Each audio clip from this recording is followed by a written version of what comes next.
Good morning. My name is Brian Grzymkowski. I'm one of the Assistant Directors of Graduate Admissions here at William Paterson University. We want to thank all of you for taking time out of your morning to join us today for our webinar. I'm joined here by Tim Newman, one of the professors in our Master of Music program, specifically Jazz Studies. He's going to be talking to you in just a couple minutes about the different tracks that are available to our students. It's a closely knit program. It's a wonderful collection of faculty. We're very thankful to have him here this morning to talk a little bit further about the program. Obviously, if you're here, you're giving some thought to it, and certainly we hope that this is a very helpful way for you to take in a lot of information in a relatively short amount of time, whether you're at work right now, whether you're at home on the comfort of your couch in front of a tablet or a smartphone. We're very thankful for the opportunity to tell you a little bit more about our program and about William Paterson University in general. Want to let you know just real quick two things. First, this presentation is available right now in its entirety in the handout section on the GoToWebinar screen. You have the opportunity, if it would be helpful for you, to download the PowerPoint so you can refer back to it, or for some reason you have to leave a little bit early to refer to some of the later slides. And then also want to let you know, for yourself, for a colleague, for friends, etc., this is also going to be made available in its entirety afterwards on our YouTube channel, usually within about a week. And again, that's a good opportunity if you need to refer back to any of the information here, contact information, or anything else that might be helpful for you. You can listen to it again or share it with a friend or colleague who you think might benefit from it or didn't have the opportunity to join us today. Finally, want you to know that we are going to be saving some time at the end of this presentation for a question and answer session. So if you have any questions, if anything pops up, if there's anything you want Professor Newman to elaborate on further, you can simply type your question into the chat box there, and then at the end we'll have him field the questions as they come in. So with that being said, I know you're not here to listen to me babble away. You're here to listen to Professor Newman and learn more about our Jazz Studies program. So with that being said, I'll turn it right over to you, Tim. Take it away. Thanks very much, Brian, and thanks for the attendees for tuning in this morning.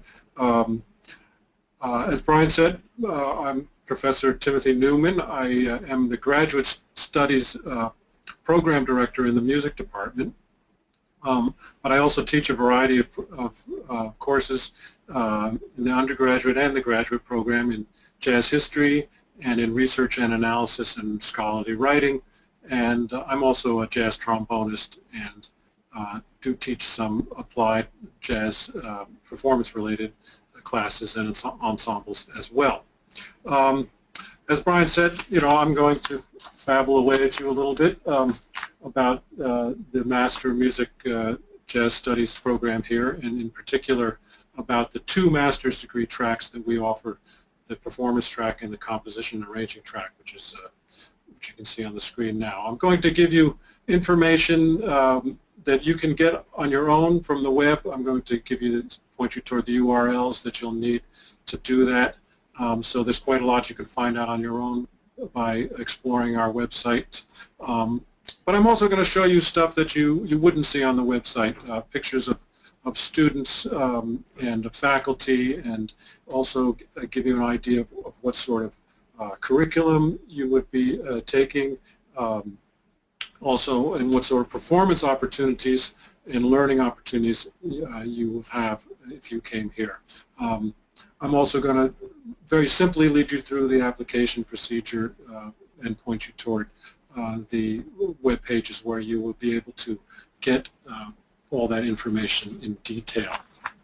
The first thing I want to do is talk about some of the students that have come out of the program, because almost all of our students exemplify qualities that we wish to impart to them while they're here. And I'm showing two recent graduates which really exemplify the player, the type of jazz player, educator, but also scholar that we're trying to produce. Almost everybody comes in with some skills as a player or as a composer and arranger, but when they leave here, they're much more refined. They've really raised their game quite a bit.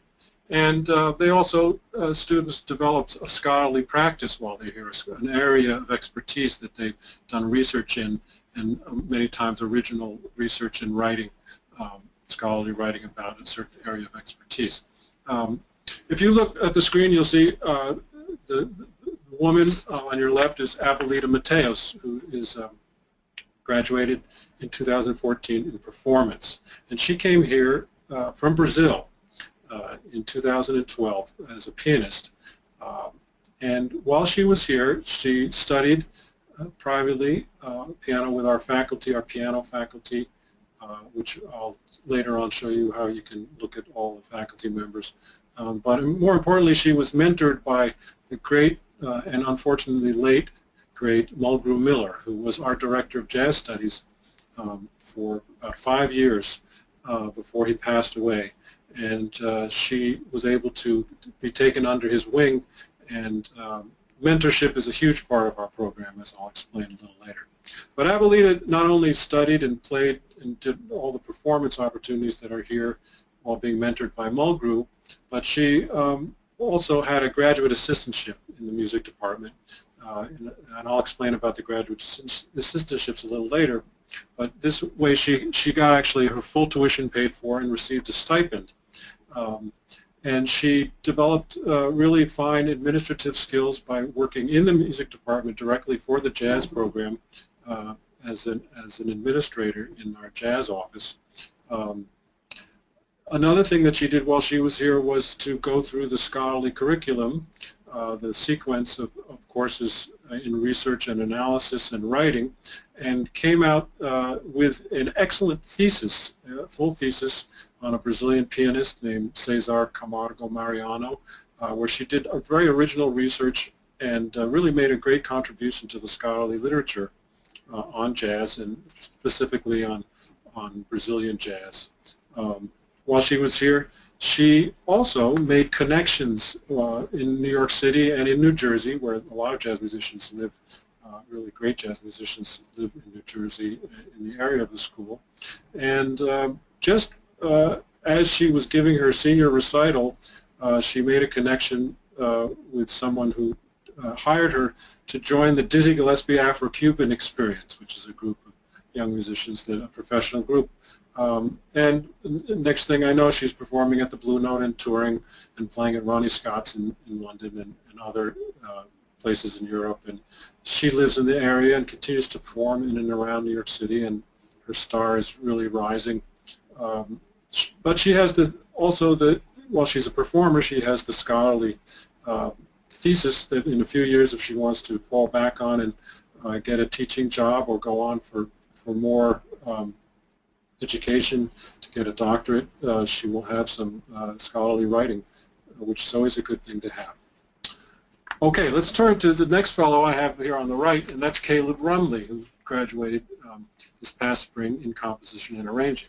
And Caleb did not come from Brazil. In fact, Caleb is a local fellow who is from Paterson, New Jersey, and did his undergraduate degree here at William Paterson as a Bachelor of Music with a jazz music education track. He's a trombonist, and he studied trombone while he was here in undergraduate. And when he came as a graduate, he got a graduate assistantship as well. This one was not in the music department. This was in the information technology, and worked all over campus. In fact, when I had a problem with any technology in the classroom, Caleb would often show up and fix it. But while he was studying composition and arranging with our faculty, which for composition and arranging includes Pete McGinnis, Cecil Bridgewater, and Jim McNeely, all at the very top of the field in composition and jazz composition and arranging. Caleb also did original research and analysis on the music of Thad Jones, who has quite a connection to our program, as you'll see. And so he's writing and playing and doing research. But the other thing that Caleb did while he was here was start his own big band, which he started before he graduated, and now is a professional big band in the area, which has actually performed on our Jazz Room series. So he leads that, co-leads that, I think, at this point, with another of our graduate students, graduate students. Now, Caleb also has continued with his educational career. He is teaching in the area, but also he is working for the William Paterson University as the assistant director for the music after-school program, which brings music instruction to school kids in the city of Paterson after school. So those are just, you know, it wasn't very difficult to choose students because almost every student, a graduate student that leaves here has some combination of performance and scholarly abilities, and usually on a very high level, and that's the sort of student that we are looking to produce. You see here a picture next of our campus. As you can see, it's a very pretty campus, a wooded campus. We're up on a hilltop about 18 miles from New York City.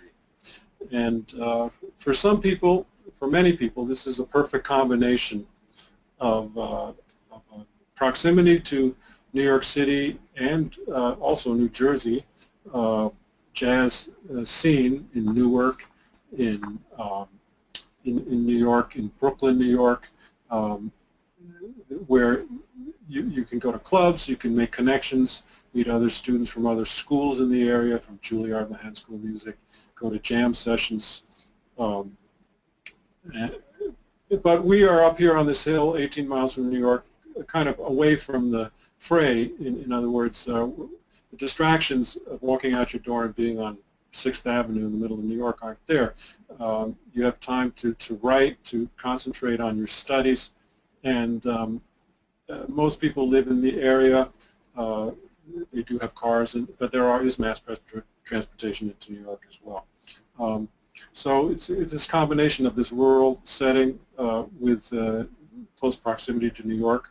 There's also quite a jazz culture here at the school, and people, if you go into the music building, you know, until very late at night, people are practicing and rehearsing with groups, and in the surrounding area, as I said, there are jazz musicians that are out of school that have stayed and that can contribute to the jazz culture here at the school. So that's another reason that we think it's a good combination. It's a state school. We have low tuition, as I'll show you a little later, some details about that. And as I mentioned with Abuelita and Caleb, there are graduate assistantships available. In fact, up to 80% of our students coming in get graduate assistantships, and that, as I said before, gives you it covers your full tuition, and you also get a stipend. So that is something that is really a benefit, especially given the prices of college and universities today. Moving on now to some of the details of the program. We see here the William Paterson Jazz Orchestra performing with none other than the late legendary Clark Terry, who we had a special relationship with. Clark Terry donated, while he was still alive, donated much of his memorabilia, writings, charts, instruments, photographs, recordings to us, and there has grown here at William Paterson University an archive, which we call the Living Jazz Archive, which I'll talk about a little bit later. But here's Clark performing at the dedication of the ceremony of that archive.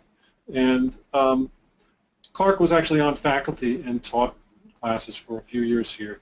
And it just shows you our type of commitment to the jazz tradition and to the core of teaching that you can find in real jazz players who have been out in the field living and playing the music for their entire lives. And we have faculty that live in and around New York, in the metropolitan area here, of the very highest level. And if you look down at the bottom of the page, you see a URL there that will bring you directly to our music faculty for the jazz program. And you can check out who we have on the faculty here. Now turning to the students. Here we have bunch of our students with another legend, Benny Golson, who just performed last week with the jazz ensemble here, but has been to William Paterson many, many times. In fact, I was a student here. I graduated with a bachelor's degree here when it was still a college, and Benny Golson made a trip then. So he's played here numerous times over many years. And so why do students select William Paterson? Well, one of it was the reason of that combination of the suburban rural setting with proximity to New York, and that is appealing to students because you can gain a foothold in the New York metropolitan area jazz community. You're really close to the city. With a car, you can get into the city, into downtown New York, to the Greenwich Village in an hour, and many people who work regularly in New York actually live out here, jazz musicians. But you can make connections. It's a networking thing. You start as a graduate student, you're getting out there, you're starting to meet people. There's lots of jam sessions, professional gigs to be had at different small clubs in the area, in New Jersey, and in Manhattan, in Brooklyn. People start you're meeting people, other musicians all the time, and that's going to help you in your career. So that's one of the main reasons people come here for networking. And the other one is to prepare yourself for a teaching career, or some aspect of teaching in your career as a component of your career, or further academic study, getting a PhD or a DMA. And these two reasons really happen at the same time. People network and also build their academic relationship to the music and writing and in doing research. The students here come from all over the United States, and in fact all over the world.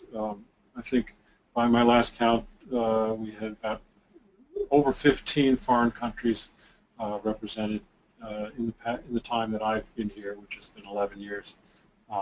So in our current group of first-year graduates, I think about half of them are foreign students. Many of them have Fulbright scholarships or have been supported by their government. So if you happen to be watching this or do access this from another country other than the United States, this is a place that would welcome you. There's various things that that we've done administratively to make it easier for students for foreign countries to come here. I want to talk a little bit about more of the alums very briefly and what they're up to. We have a gentleman named Chris Padishal, who's a pianist who's working in New York now, and Wynton Marsalis named him as one of the top 10 young musicians to watch. Chris is a protege of the great Harold Mabern, who is on our faculty, and Harold now sends him to teach here when Harold can't make it, and I'm sure he's sending him on gigs as well. Another notable alum is Vuyo Sotashe, who's from South Africa, who is placed as a finalist, came in third in the Thelonious Monk vocal competition, which is quite an achievement. And now he works in New York City for Jazz at Lincoln Center in the concerts and touring department, and has an active career in New York as well as a performer. A couple other students, a gentleman named Ryan Tomsky, who is a composition and arranging student, is now getting his Doctor of Musical Arts, his DMA at the University of Champaign-Urbana, Illinois. Chris Sullivan, saxophone player in performance, getting his DMA at USC, and has been named assistant to Bob Mintzer out there. So, our graduate students really go on to have success in many different fields. Of course, the undergraduate program, which works, we really, in many ways, not in curriculum, but in performance, we build on the strengths of the great undergraduate students that we have, and we don't separate performance groups. In fact, you'll find yourself performing with some very, very talented undergraduates. And some of those alumni over the years are named people that have had great success in jazz. Eric Alexander, Carl Allen, Bill Stewart, Mark Juliana, Tyshawn Sori, all went to William Paterson, and there's many, many more. As I said, a lot of Fulbright scholars, Monk vocal competition semifinalists, and many of our students teach now over a dozen different schools across the country. And also, as I mentioned with Caleb, some of them even, if they're into education, they get jobs right here in New Jersey, so they can stay in the area. So quite a collection of students and of notable alums. Let's switch gears a little bit. Here's a picture of none other than Thad Jones, the great Thad Jones, trumpet player, cornetist, arranger, director, band leader.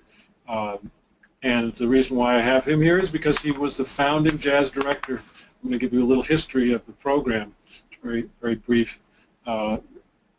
Due to the vision of an administrator in the music department in the 1970s, a gentleman named Martin Criven, who's really laid the groundwork for the jazz program here. Marty brought Thad here in 1973 and started using Thad and members of his band and other jazz musicians in the area to teach. And the emphasis was on small groups, even though there was a big band. Really, the program started to become known as a great small group program. And Thad stayed for 5 years until he left for Denmark in 1978. But since then, we've had quite a list of directors. After Thad was here, Rufus Reed, the great bassist, and now educator Rufus Reed came here and developed a great career as an educator while here, and really built the program up in those years. He was here for many years. After Rufus left, we had two pianists who unfortunately both left us much too early, but who were at the very top of the jazz world. James Williams, wonderful pianist James Williams, was here for 4 years, and then Mulgrew Miller was here for 5, or maybe it was 6 years. But we were very blessed to have them with us and spend that time with us working with our students, and their legacies continue here and will probably continue for forever, I think.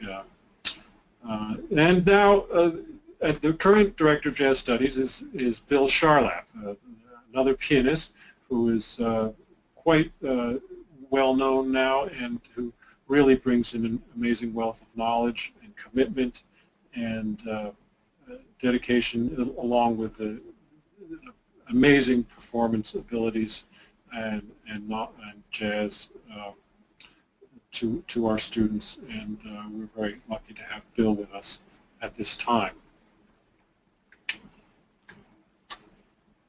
Okay, well now let's get into some of the nitty-gritty in terms of the curriculum. This is you're looking at a slide that includes some of the classes and applied instruction for the performance curriculum. It's a 2-year program. It's 36 credits.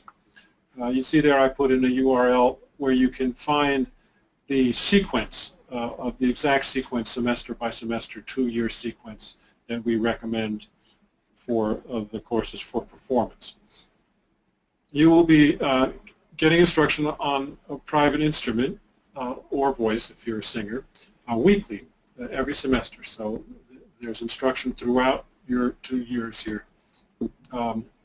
The small ensembles are the core of the program in terms of performance.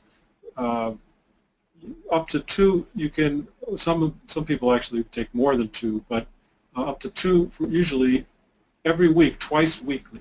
So you will be meeting 4 times, if you have 2 ensembles, a week with a small ensemble. And there's no, as you probably know from your experience in jazz up to this point, there's no substitute for experience playing and actually practicing with a group, working with a group, performing with a group. It just builds all the skills and knowledge and artistic sensibility that you need to be a jazz musician. The courses that you'll take in the academic curriculum include transcription and analysis, topics in jazz history, advanced ear training, performance practice, entrepreneurship, research techniques, and jazz pedagogy. And those, if you look online, and you'll be able to find course descriptions for all of those, but many of the titles actually tell you what the class is about. The last thing is the capstone. There's a writing academic capstone which is, you have an option. As a performance major, you can opt to write a thesis, which some people do because they want to have a substantial academic document when they leave here. Or you can do a tribute recital, which is another recital in addition to your performance recital, with an accompanying article, an analytical article. You're not writing a thesis, but you're writing a substantial written document, academic document. The next slide, here we're getting into some of the small groups that I talked about. We have about 24 small groups. They're all directed by veteran musicians of the area, meet twice a week. Here you can see Christian McBride, who was a guest artist here, actually taught here for 2 semesters. That's the sort of level of player that we have here working with our students. We also have, in addition to the small groups, we have the jazz orchestra, which you saw a picture of before, the Latin jazz ensemble, the vocal jazz workshop.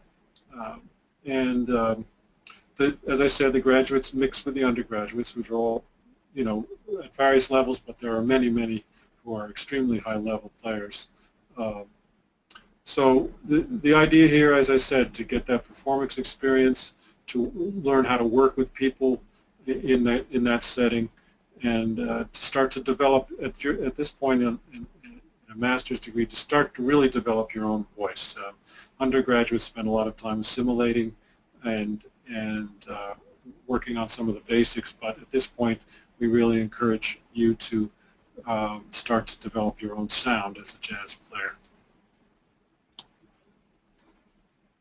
Here we have the curriculum, some of the curricular studies for the arranging curriculum. And I put the URL up there for that. Here you have, rather than instrumental or vocal lessons, you have arranging lessons weekly every semester, but you are also playing in ensembles on your instrument, the same as with performance majors.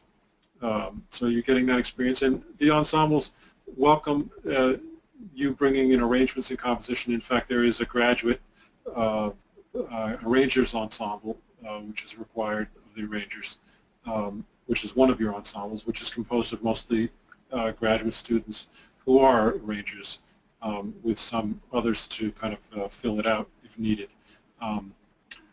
So you're doing a lot of playing, but you're writing a lot for the, all the time, which is something that you need to do to really hone your craft. The courses, again, some of the same ones as the performance majors. You share a lot of the same curriculum, but if you look down there, there are a few that are different. Composing for media is a class that's the arrangers and composers take, and also topics in jazz arranging. Arranging topics is a class that only arrangers take.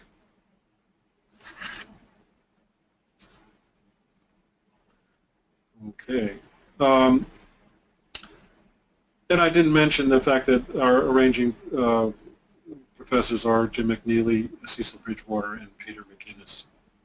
So here's a picture of the the University Jazz Orchestra, if you're a composition and an arranging track, one of the great features we have is that you get to write not only for your fellow students, but to write for professional artists, because we have major guest artists featured with the Jazz Orchestra every semester as part of our Jazz Room series.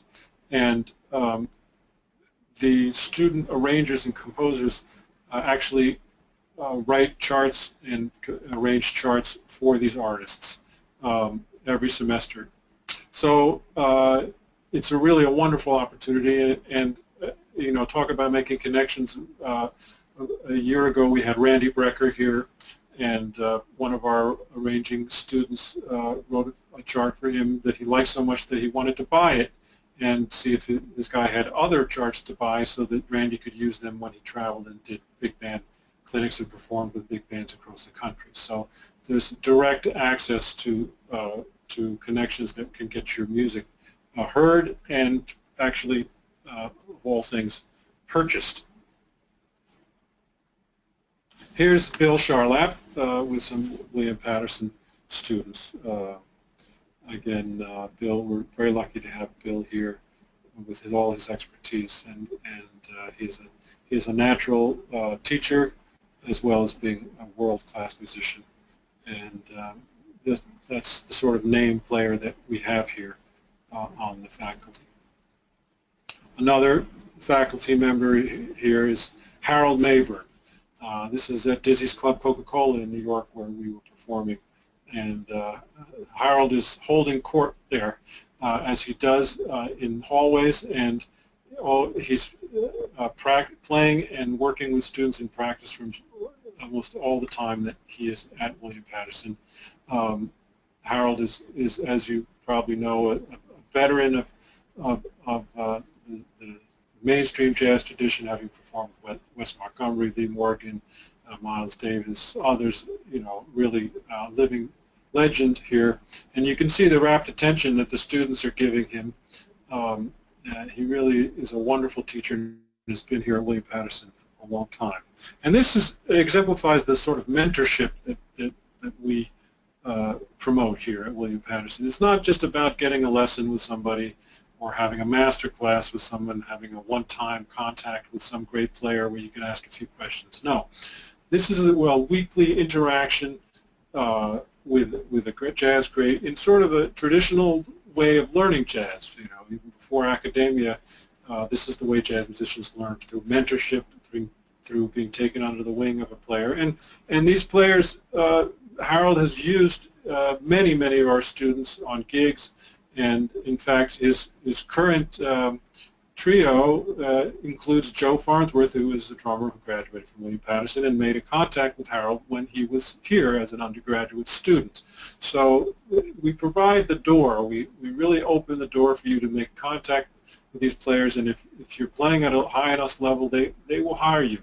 You will get out there and you will be working as a jazz musician. Another thing that happens here is what we call dialogue days, and that's twice a semester. We have, once we have half the groups play, and then on the other dialogue day we have another half of the groups play for faculty and students, and outside people can come in, and it becomes a critique session where we're giving constructive criticism and also accolades to groups that perform. All the groups have to perform, and you have people talk about the music and will give you help on your playing. Professors and students alike can participate in that dialogue, and it's really a very helpful thing and quite unique, I think. I'm not sure that any other programs that I know of have something as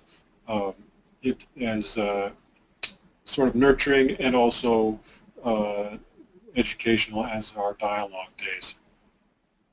Here we see one of our students groups performing at what we call the Jazz Room, which is our concert series, which runs on weekends in the fall, spring. We actually have a summer series too while school is not in session. But during the fall and the spring series, we hire top name, the very top artists to come here to perform in concert. And the students get to play a set the top student bands that we have play a set of music before the headlining artists. So it's kind of a warm-up band, but in fact the audience, which is an audience of people from the surrounding area a long time, come here and enjoy the students' bands just as much as they do the professional bands. So this is a wonderful opportunity to really get out there and play in front of a large audience. And we also have midday recitals, midday performances in front of the student body. There's a cafe on campus that we have a regular performance series.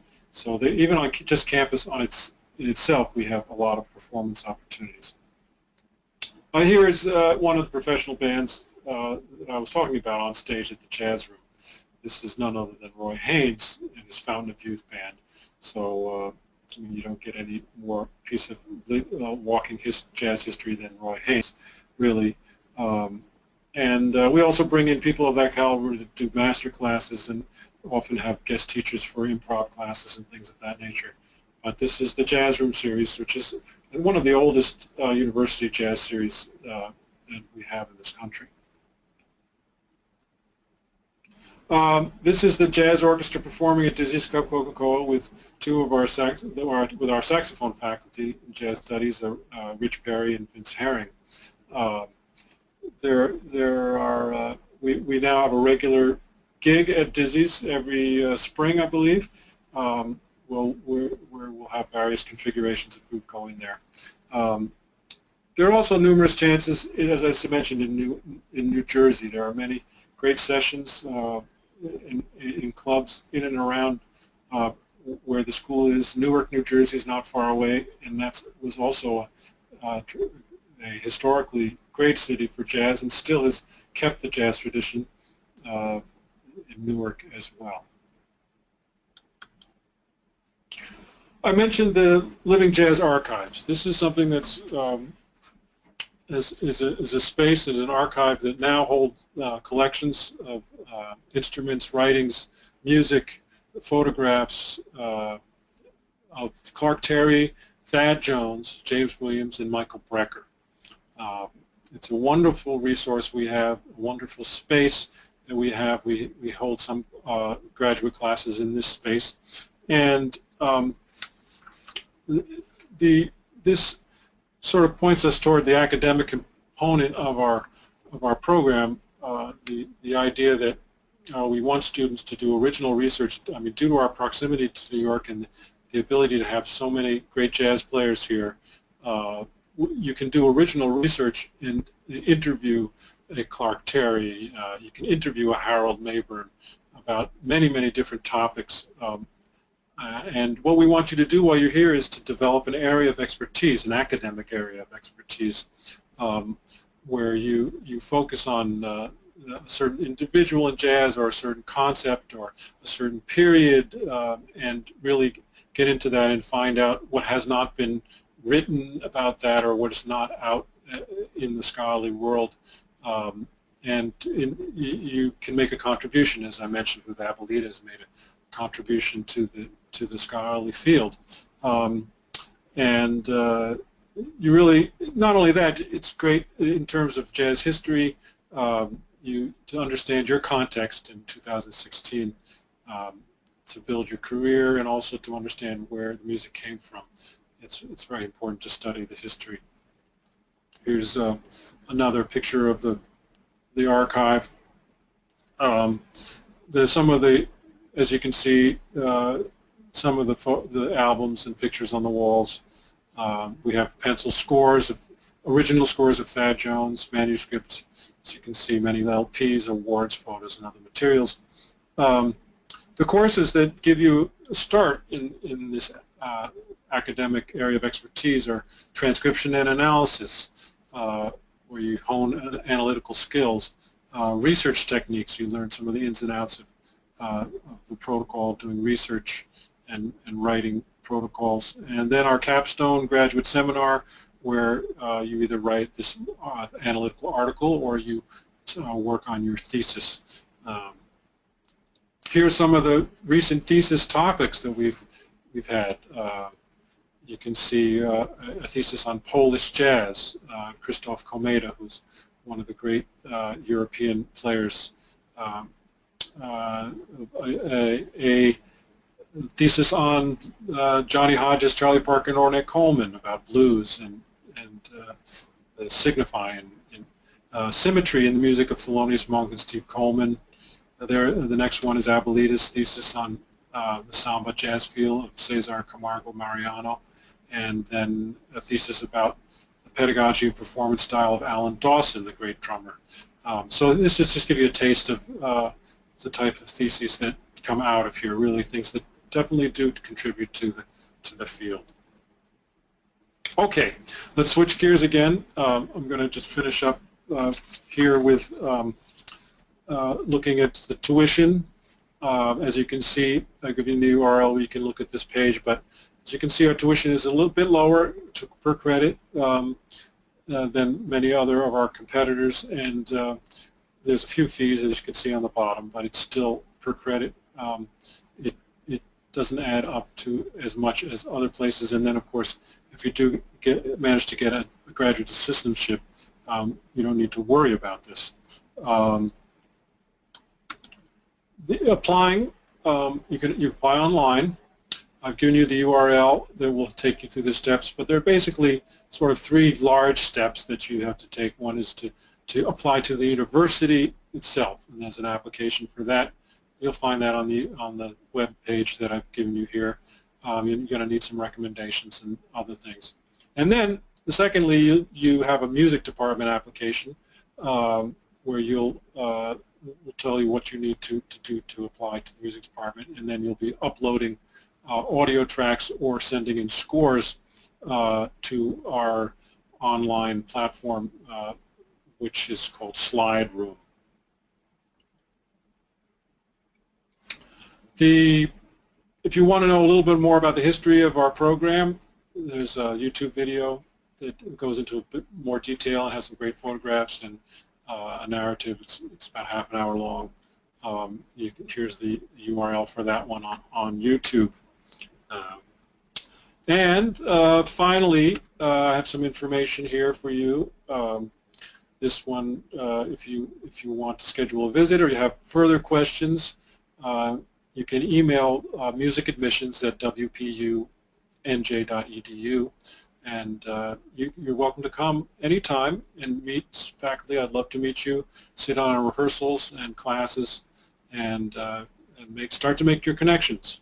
The home page for the music department is here, which will also give you more information about the department in general, our address, and a few phone numbers, and then the number of the Jazz Studies Coordinator, Dr. David Dempsey, and his email address is there at the bottom of the page. So that's it for me now. I'm going to turn it back over to Brian, who's going to start us on our Q&A, question and answer session, and thank you very much for listening. Thank you very much, Tim. That was very informative. I hope all of you enjoyed the presentation and found that helpful.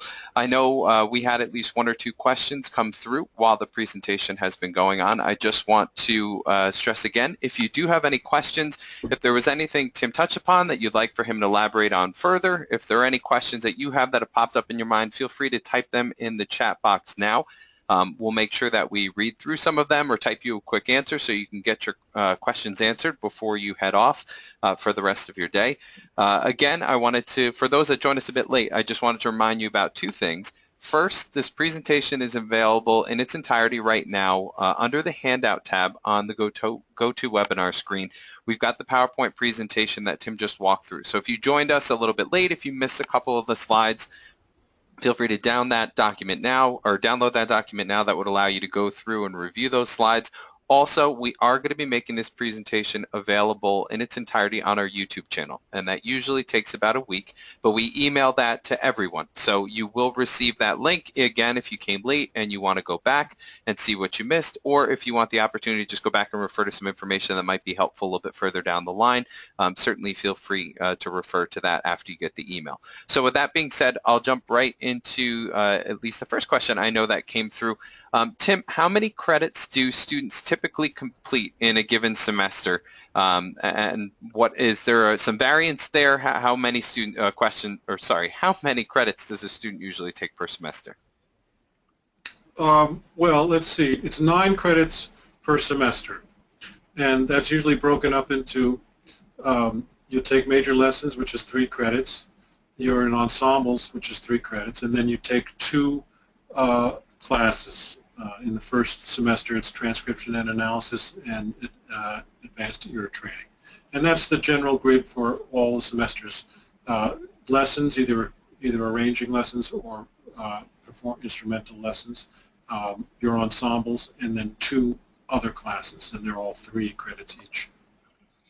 And then how many days per week do these courses typically run? A student wants to know how many days they would usually have to be on campus for one particular course. I know there can be some variation in there, but are the courses typically twice per week? Are they 3 times per week, just so they're aware?